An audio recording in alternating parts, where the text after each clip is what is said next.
تراویح کے بارے میں یاد رکھیے گا کہ تراویح سنت مؤکدہ علی العین ہے، یعنی ہر عاقل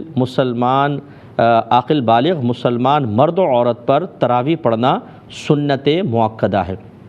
اور یہ رمضان کی تمام راتوں میں پڑھی جائے گی۔ ایسا نہیں ہے کہ آپ نے 5 روزہ 10 روزہ تراویح میں شرکت کی تو باقی آپ دن کے چھوڑ دیں، پورے 30 دن پڑھی جائے گی یا 29 دن جیسے روزوں کا ہوتا ہے معاملہ، اور 20 رکعت تراویح ہوتی ہے، اور یہ مرد و عورت دونوں کو پڑھنی ہوتی ہے۔ چاہے آپ جماعت کے ساتھ پڑھیں، یہ بیسٹ ہے اور بہترین چیز ہے، لیکن اس کی جماعت سنت مؤکدہ علی الکفایہ ہے کہ اگر کچھ لوگوں نے جماعت قائم کر لی تو باقی بری ذمہ ہوتے ہیں، تو گھر پر بھی آپ نماز کو ادا کر سکتے ہیں، لیکن اکثر ایسے ہی ہوتا ہے کہ گھر پہ نماز ادا کرتے ہوئے سستی آتی ہے،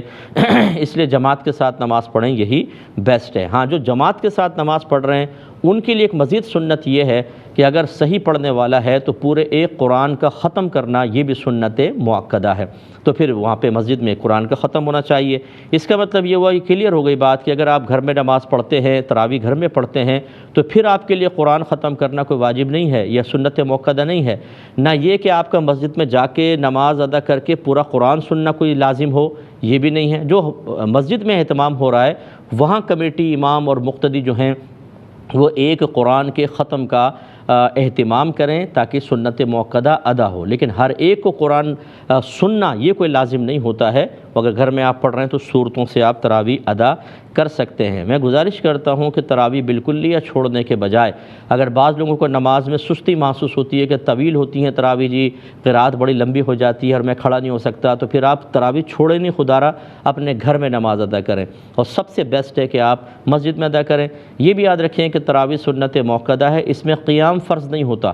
یہ لازم نہیں ہے۔ تو بعض کہتے ہیں ہم تھک جاتے ہیں، اتنی لمبی ہوتی ہے، آپ بیٹھ کے نماز پڑھ لیں، بلا عذر بھی بیٹھ کے پڑھیں گے، آدھا ثواب ملے گا، لیکن آپ کی نماز انشاءاللہ ہو جائے گی۔ اس سے میری وہ بہنیں بھی درس حاصل کریں جو گھر میں کام کر کے تھک جاتی ہیں، اور یقیناً میں آپ کی تائید کروں گا، بعض بہنیں افطار تیار کرنا، سحری، اور سارا دن بیچاری مصروف رہتی ہیں، حالت روزہ میں آپ تھک جاتی ہوں گی، لیکن تراویح چھوڑے نہیں، آپ بیٹھ کر تراویح پڑھ لیں، ٹھیک ہے نا۔ اور اس طرح بھی کر سکتی ہیں کہ جیسے آپ نے 10 تراویح پڑھ لیں، پھر آپ بہت تھک گئیں تو اور کام کر لیں، آرام کر لیں، پھر آپ بعد میں 10 پڑھ لیں، ایک ساتھ پوری 20 پڑھنا لازم نہیں ہوتا ہے۔ لیکن یہ بس ذہن میں رکھیں کہ تراویح کا وقت